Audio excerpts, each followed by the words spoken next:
Boas tardes, boas noites. Dando continuidade à leitura do livro A Caminho da Luz de Emmanuel, estamos entrando aqui no estudo a respeito do feudalismo, né?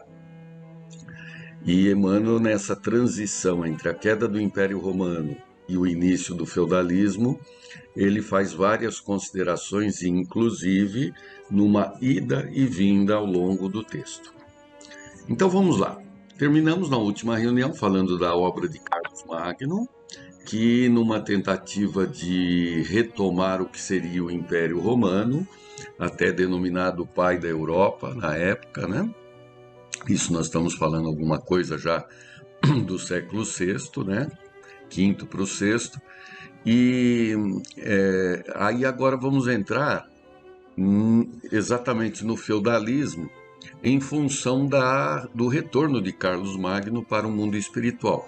Como um antigo César de Roma, ele tinha uma experiência de arregimentar e administrar a coisa pública, se assim ainda a gente pode falar, né? Mas não acabou conseguindo implantar isso para servir dos séculos seguintes. Então vamos lá ler um pouco sobre o feudalismo. Depois das nobres conquistas atenienses em matéria de política administrativa, depois das grandes jornadas do direito romano à face do mundo, custa-se a entender o porquê do feudalismo, que se estendeu pela Europa desde o século VIII até o século XII, figurando-se ao estudioso da história como retrocesso de toda a civilização. Aqui Emmanuel colocou em dois períodos, século VIII ao XII, né? Porque na história se divide, na história lá da escola, em Alta Idade Média e Baixa Idade Média. Alta Idade Média é aquela em que estão caracterizadas os valores da Idade Média, quais sejam a exploração da terra, uma vida rural, né, a existência do servo em relação ao senhor feudal, as relações que eles tinham de subserviência, né? E do século XII em diante, até o século XVI, né, praticamente, o que houve é um declínio desses valores com a abertura das rotas, a interligação entre as cidades, e aí a retomada, né, o fortalecimento dos burgos das cidades, né? E até então o ponto básico do feudalismo é o feudo, que é regido por um senhor feudal, o castelo e as terras em volta, né? E as cidades, elas praticamente definharam. A partir do século XII, essas rotas entre esses locais foram construídas ou reabertas, e há um fortalecimento da cidade, por isso que se chama Baixa Idade Média, né? É quando os valores já estão sendo deixados para trás. Então, vamos retomar aqui o que Emmanuel coloca. Apesar de toda a experiência grega, né, da filosofia, apesar de toda a experiência romana da família e da administração e do direito, por que a Idade Média, né? E é o que ele está tentando passar-nos, né? Continua ele. Toda a unidade política desaparece nesses tempos de luzidas lembranças para a humanidade. A propriedade individual jamais alcançou tamanha importância e nunca a servidão moral ganhou tão forte impulso. Com semelhante regime, as lutas fratricidas tiveram campo largo no território europeu, disputando-se uma hegemonia que jamais chegava na equação dos movimentos bélicos. Somente as poucas qualidades cristãs da Igreja Católica conseguiram atenuar o caráter nefasto dessa situação, instituindo-se as chamadas tréguas de Deus, obrigando os guerreiros ao repouso em determinados dias da semana, com o objetivo de comemorar as passagens da vida de Jesus Cristo e defendendo-se a paz com a periódica cessação das hostilidades. Né? Porque, como a propriedade passa a ser muito importante, as disputas sobre o controle eram comuns, né? São guerras que se estendiam por muitos anos, né?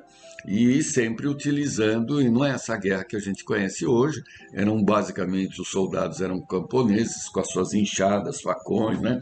Então, sob comando do senhor feudal, que era, no fim, quem se beneficiava da situação, né? Só para a gente ter uma ideia, né? Eu separei aqui. Nesta época, então a gente já explicou uma vez, né? Então tinha lá, ainda no Império Romano, ainda em Roma, né? No século V, lá 400 e poucos depois de Cristo, os bárbaros começam a invadir Roma e esses cidadãos romanos, senadores, políticos, né? Os patrícios, todos eles tinham as suas propriedades rurais, né? Então, o que acontecia? Com as invasões das cidades, eles iam se refugiando nas suas fazendas, né? E iam levando as coisas da cidade para a fazenda e fortificando essa fazenda. Com o passar das décadas e dos séculos, essas fortificações foram se tornando os castelos, né?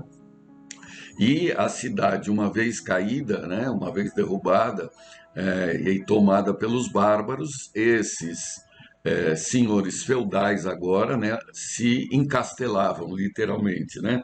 E todos aqueles que dependiam dele, através da subserviência, o servo, né, quem serve, ficava rodeado ali naquele castelo, trabalhando no campo. Então são três os pilares do feudalismo, né? Vocês aprenderam na escola, que é a talha, banalidade, corveia, entre outros. Tinham outros institutos que davam um direito ao senhor feudal de vida e morte, né? Sobre os seus súditos, né? Então era a corveia. O que é a corveia? É que determinava que o servo deveria trabalhar sem remuneração nos cultivos senhoriais em alguns dias da semana, né? A outra, a talha, definia que uma parcela do que os servos produziam seria entregue ao senhor. Então o cara já tinha que trabalhar durante a semana e alguns dias para o outro lá. E quando ele trabalhava sozinho ainda tinha que pagar, né? E a banalidade, que era a taxa paga pela utilização dos equipamentos do feudo, como forno, moinho e outras coisas, né? Então ele produzia e ainda tinha que pagar pelo uso do beneficiamento do que ele produzia. Talha, banalidade e corveia. Entre outros, já falei, né? Então tinha, né, os servos casavam, a primeira noite era do senhor feudal, eram umas maluquices. Muito parecido com o que ocorreu no Brasil colônia, né? No Brasil não teve feudalismo, era outra época. Mas esse processo, esse modelinho, né? Não é um modelo, é um modelinho, se repetiu e talvez ainda se repita em algumas regiões do Brasil, né? Onde o senhor da fazenda lá, né? É quem detinha os escravos, aí já era uma outra condição, mas o efeito era o mesmo, né? Tinha aquele poder de vida e morte, né? Quer dizer, aqueles senhores feudais, alguns deles repetiram os erros nas nossas terras, né? Vamos continuando aqui com Emmanuel. Razões do feudalismo. Esse regime, todavia, é facilmente explicável. A missão de Carlos Magno houvera sido organizada pelo plano invisível, como uma das mais vastas tentativas de reorganização do Império do Ocidente. Mas, observando-se a inutilidade do tentame, em virtude do endurecimento da maioria dos corações, as autoridades espirituais, sob a égide do Cristo, renovaram os processos educativos do mundo europeu. Então, no início da civilização atual, chamando todos os homens para a vida do campo, a fim de aprenderem melhor no trato da terra e no contato da natureza, Só o feudalismo podia realizar essa obra, e as suas normas, embora grosseiras, foram aproveitadas na escola penosa das aquisições espirituais, onde a reflexão e a sensibilidade iam surgir para a construção do edifício milenar da civilização do Ocidente. Então, veja, é um processo educativo, né? Nós passamos por um processo educativo individual e coletivo, né? As ações todas, elas têm um comando, né? Elas têm, não é um comando de controle, mas é um comando de condução, né? De indução. Então, se o indivíduo tem que valorizar a existência, porque o Império Romano, o que acontecia? Cada vez que o Império se expandia, o que ele fazia nos povos conquistados era criar uma cidade. Né? Por que a cidade? Porque a cidade, né, é uma artificialidade, mas que traz algum conforto em relação a viver na natureza. Porque é fácil falar que a natureza é legal, tal, mas se a gente for viver novamente no campo, nós vamos encontrar uma série de problemas que a gente já nem está mais acostumado e nem quer conviver com isso. Com insetos, animais, perigo, né? A incerteza, depender só da chuva, do sol para poder comer, né? Porque é uma dependência direta, você não, os estoques são difíceis. Então, viver na natureza não é tão simples assim. É bucólico, é bonito, tudo, mas a cidade ela traz conforto, sem dúvida, né? Ela tende a trazer segurança. Ela tende a trazer uma série de benefícios né, que nem precisamos discorrer aqui. E era isso que os romanos faziam. Eles, cada vez que chegavam, eles construíam uma cidade com água encanada, esgoto, tudo isso. Né? Não era água encanada no cano como nós, mas, enfim, distribuía-se a água, né? E cuidava também dos prédios e tudo mais. Ora, quando os homens negam isto, né? Eles negam isso, eles não querem viver nisso, né? Não querem a cidade. Então, o que acontece? Então, vai valorizar a cidade. Como que você valoriza a cidade? Vivendo de novo na natureza. E a Idade Média é essa indução. Volta-se então para a terra. E aí vai se perceber o que é andar no barro, as pestes, as pragas, né? Rato, a falta de higiene. E com isso vai criar uma nova reflexão para valorizar a vida na cidade, a vida no burgo, né? É um pouco mais longe, não é vida burguesa no sentido que se pejora nos movimentos ideológicos aí, né? Todos nós somos burgueses, porque todos nós queremos viver numa cidade, num burgo. Só que é muito mais que isso hoje, né? Os valores não se dividem mais em camponeses e burgueses, é outra coisa, né? Tem um fracionamento enorme nos campos sociais, como os filósofos contemporâneos colocam, né? Então agora o Emmanuel volta um pouquinho para explicar as fases da Igreja Católica e voltar à questão do papado. Então ele nos fez um avant-première do que ele vai falar do feudalismo, né? O que é o feudalismo, que é esse viver no campo aí sob outras condições diferentes do modelo romano. E agora ele vai ainda fazer uma retomada. Capítulo 18. Os abusos do poder religioso. Fases da Igreja Católica. Apesar dos numerosos desvios da Igreja Romana, que esquecera os princípios cristãos tão logo que chamada aos gabinetes da política do mundo, nunca o catolicismo foi de todo abandonado pelas potências do bem no mundo espiritual. Advertências inúmeras lhe foram enviadas em todos os tempos da sua vida histórica, pela misericórdia do Cristo, conduído da impiedade de quantos, sob o seu nome, manchavam o altar dos templos. Enquanto esteve... Só um instantinho aqui para eu acompanhar o tempo, senão vou me perder. Quantos... Vamos lá. Advertências inúmeras lhe foram enviadas em todos os tempos da sua vida histórica, pela misericórdia do Cristo, conduído da impiedade de quantos, sob o seu nome, manchavam o altar dos templos.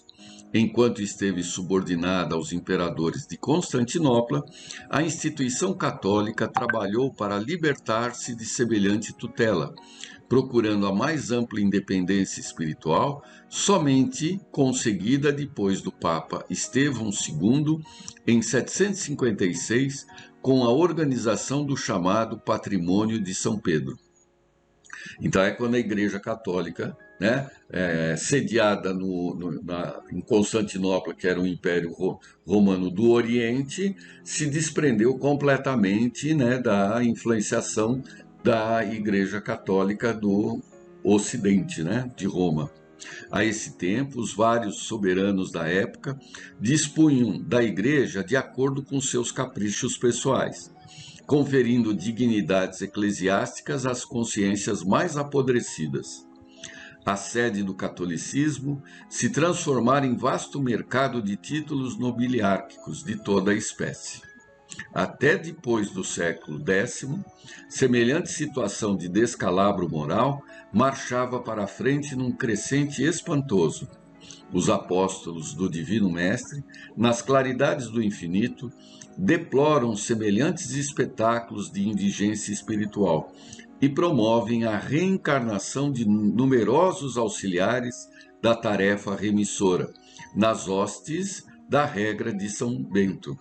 Esses missionários da verdade e do bem operam a restauração do Monte de Cluny, de onde sairiam pensamentos novos e energias regeneradoras.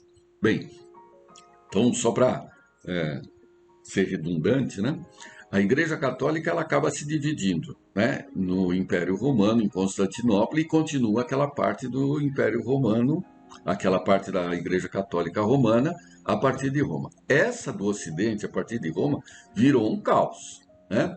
Tanto que isso se estende até, vamos falar assim, até o final da Idade Média e começo da Idade Moderna, né? Se hoje vocês têm a possibilidade de assistir aí a essas séries, né?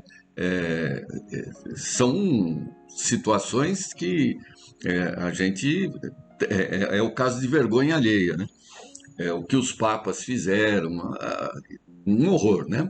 Já na Igreja Católica do Oriente, ela foi mais preservada, com essa autonomia, essa independência, ela manteve muito mais os princípios cristãos, né? Primitivos.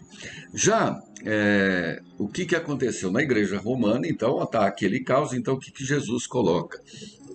Começa a enviar emissários sob as regras de São Bento. Então, o que são as regras de São Bento? Já comentamos uma vez, São Bento, né, era um monge que foi convidado a dirigir um monastério e, a partir dessa experiência, ele acabou montando outros monastérios, né, e ali se refugiavam aqueles que mantinham as escritas do Cristo, né? Os livros, os conhecimentos. Eram esses monastérios que alimentavam as igrejas, né? Isso tudo na Idade Média, lá mexendo no campo, né? Com o lema, né? Quais são as regras de São Bento, né? Ora et labora, né? Oração e trabalho. Como é que a gente se torna um cristão ativo, né? O que é ser um cristão? É orar e trabalhar. Não adianta só trabalhar sem se ligar a Deus. Não adianta só ficar ligado a Deus sem atuar na sua volta, né? Sem interagir, sem mergulhar na sociedade.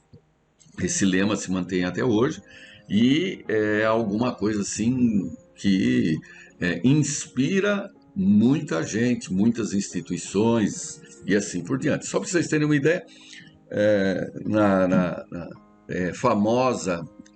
o famoso discurso de formatura dos alunos da Escola São Francisco no começo do século, em que se faz referência, né, a esse Rui Barbosa, que quem escreveu esse discurso, né, ele faz referência a São Bento através da oração e trabalho, né? Muito bem.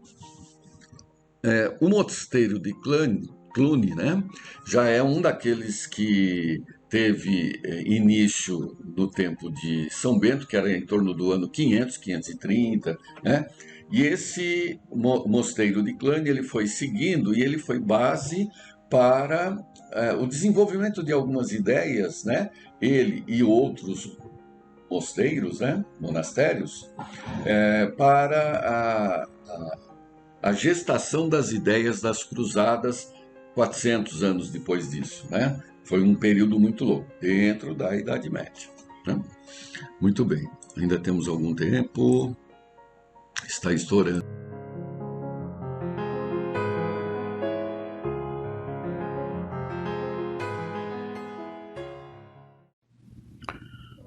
Olá, como vão todos?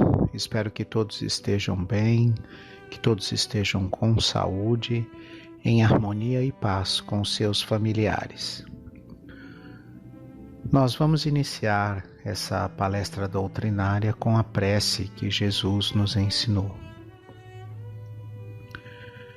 Pai nosso, que estais nos céus, santificado seja o vosso nome.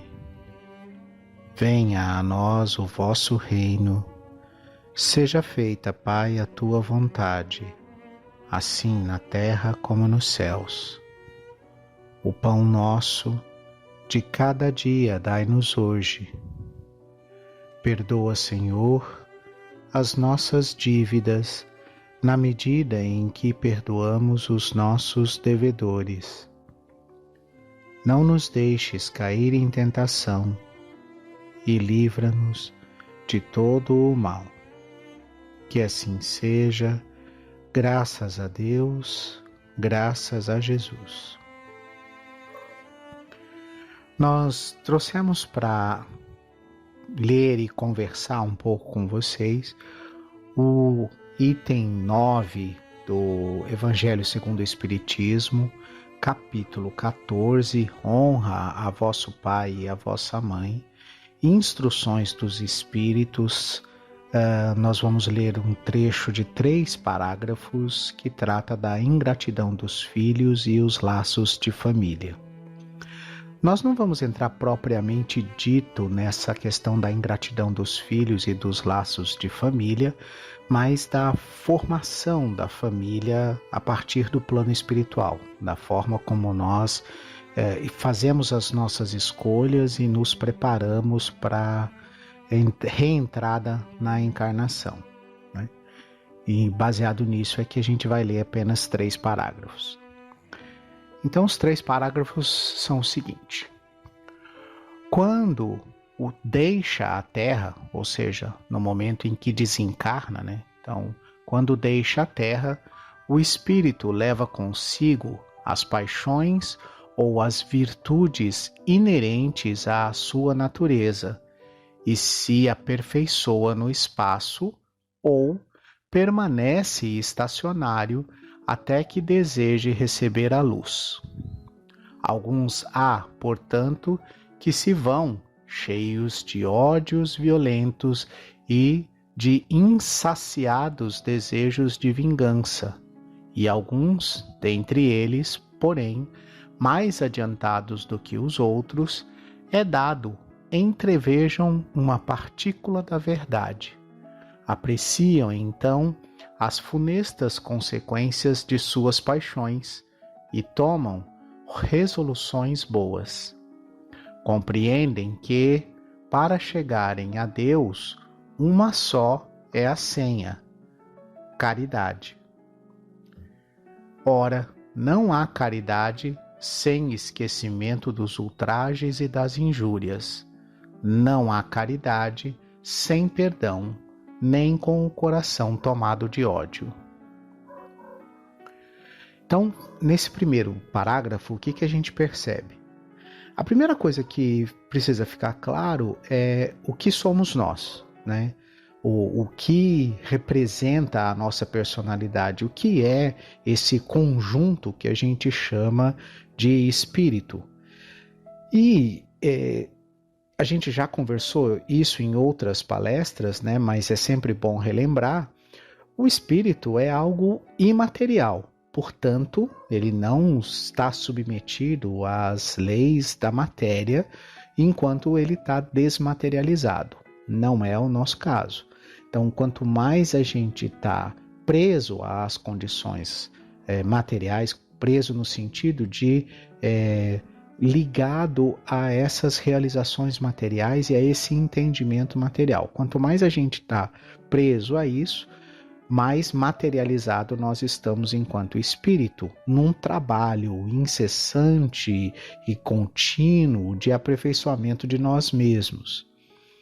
Durante esse processo, a matéria, ela trabalha como um filtro, mas não é na matéria que estão reservados ou guardados as nossas virtudes ou as nossas emoções. Então, os nossos sentimentos e os nossos conhecimentos não estão presos na matéria, né?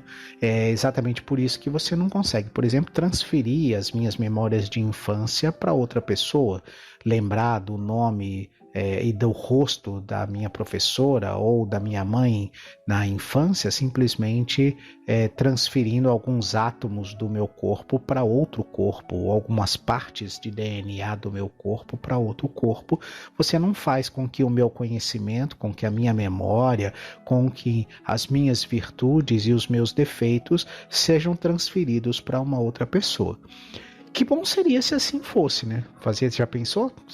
Fazer transfusão de virtude, igual a gente faz transfusão de sangue, né? Falta nenhum, a gente transfere as virtudes e aí aquela outra pessoa fica boazinha, ou gentil, ou educada e deixa de ser violenta. Seria uma maravilha, né?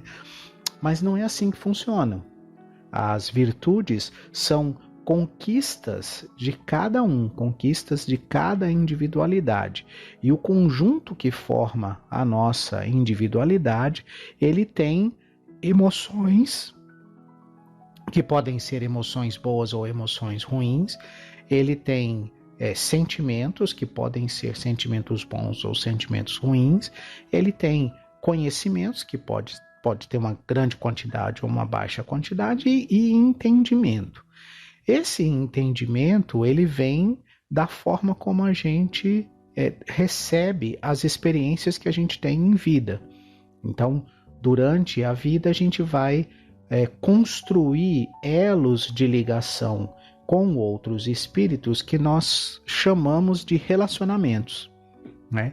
Então eu posso ter um relacionamento de amizade, eu posso ter um relacionamento de carinho, eu posso ter um relacionamento de amor e de afeição por uma pessoa, assim como eu posso construir um relacionamento de ódio, de rancor, de desejo de vingança com outra pessoa. Quando essas pessoas elas se aproximam, elas se unem, elas estão próximas, se o relacionamento que eu construí, as memórias que eu tenho, ou seja, o patrimônio espiritual que eu tenho em relação àquela pessoa, ele é bom, aquela pessoa me causa uma sensação boa, uma sensação de felicidade, uma sensação de bem-estar. Se a minha relação com aquela pessoa ela foi construída com desejo de vingança, com ódio, com rancor, quando eu me aproximo dessa pessoa, eu tenho uma sensação ruim, né? Eu tenho uma sensação de dificuldade, eu tenho uma sensação de desconforto, para dizer o mínimo, né? Ao longo das encarnações, a gente precisa ajustar essas relações. Então, é disso que trata essa parte inicial desse tema que eu escolhi. Nós precisamos ter isso muito claro. Nós vamos nos desenvolver em matéria de virtudes e de conhecimento moral para, no final, lá na frente, a gente se amar uns aos outros como a gente ama a nós mesmos. Essa é a finalidade, é para esse objetivo que a gente está caminhando. E para construir isso, a gente precisa corrigir ou ajustar, por assim dizer, os relacionamentos que estão desequilibrados e que nos causam desconforto. Nós vamos conviver com toda a humanidade. Então, nós não podemos ter uma dificuldade de relacionamento tão tamanha que o simples fato da outra pessoa existir me torna infeliz. Porque se eu sou um espírito eterno, a outra pessoa também é um espírito eterno. Então, eu não tenho como fazer ela desaparecer. Eu não tenho como fazer aquele espírito desaparecer. Por mais que eu mate e assassine o corpo físico, aquele espírito continua vivo, ele continua existindo. Só quem teria a possibilidade disso é quem criou aquele espírito, que no caso, Deus. Mas Deus não quer a morte do pecador, mas a sua redenção. Então, não há como eu destruir um outro espírito. Há como eu destruir um corpo físico que ele está habitando, mas não a essência dele, que é o espírito, a personalidade dele, que é o espírito. Então, eu preciso me ajustar com esse espírito. Eu preciso auxiliar esse espírito a desenvolver boas qualidades. Eu preciso conviver com ele e ter um bom relacionamento com ele, para que quando eu me aproxime dele, a sensação que eu tenha é de amor e não de ódio, né? Então, esse é o primeiro parágrafo dos 3 que eu separei para ler. Vamos ler os outros 2 e aí a gente faz um outro comentário. Então, mediante um esforço inaudito, conseguem tais espíritos observar os que odiaram na terra. Ao ver esses, porém, a sua animosidade se desperta no seu íntimo. Revoltam-se à ideia de perdoar e ainda mais à ideia de abdicarem de si mesmos, sobretudo a de amarem aqueles que lhes destruíram os haveres, a honra, a família. Entretanto, abalado está o coração desses infelizes. Eles hesitam, vacilam, agitados por sentimentos contrários. Se predomina a boa resolução, oram a Deus e imploram aos bons espíritos que lhe deem forças no momento mais decisivo da prova. Então, quando a gente desencarna com o coração cheio de ódio, quando a gente desencarna ainda com um relacionamento muito ruim com a outra pessoa, a gente não consegue exercer a caridade, principalmente em relação a essa outra pessoa, né? Então a gente precisa esquecer os ultrajes, as injúrias, essa destruição das coisas materiais que eram os nossos haveres, ou mesmo das coisas imateriais, como é o caso da honra, né? Quando ele fala em destruir a família, é óbvio que ele está falando de destruir a família material, né? Talvez provocar discórdia entre pessoas que se amaram e por conta dessa discórdia você se afastou da sua família e esse tipo de coisa. Então, esses relacionamentos precisam ser ajustados, precisam ser recolocados na justiça de Deus.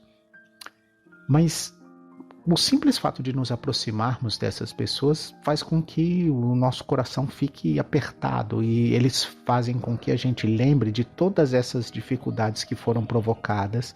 Está tudo isso registrado na nossa memória, e na medida em que a gente lembra, todos aqueles sentimentos contraditórios, eles nos invadem. A gente quer perdoar, mas tem muito ódio. A gente sabe que tem que dar o passo na direção da reconciliação, mas o desejo de vingança ainda é muito grande, né? Então a gente fica nessa luta de sentimentos contraditórios até que a gente tem uma boa resolução, apoiado aí pelos bons espíritos, apoiado pelos espíritos que nos querem bem e querem a nossa evolução.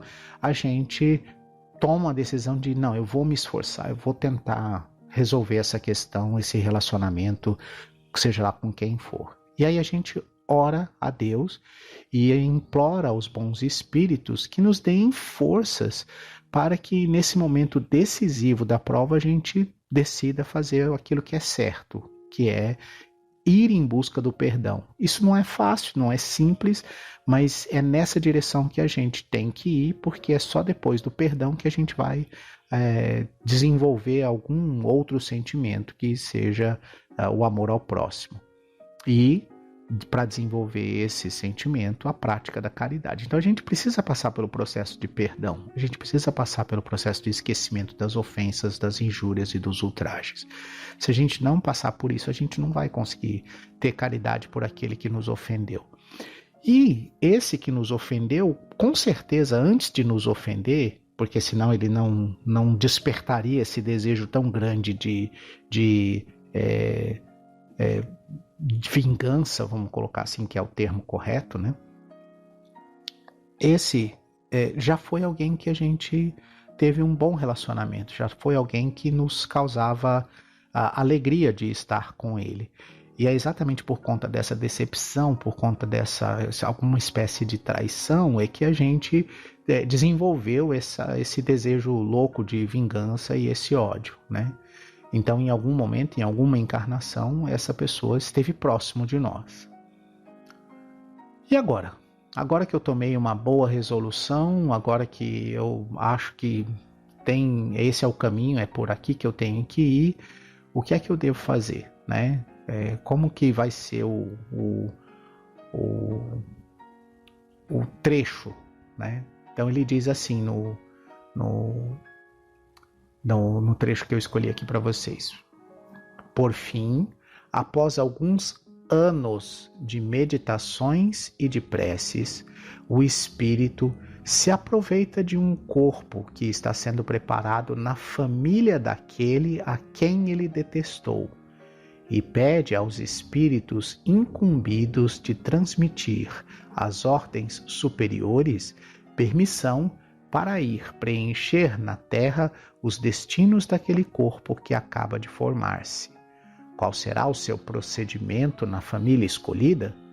Dependerá da sua maior ou menor persistência nas boas resoluções que tomou.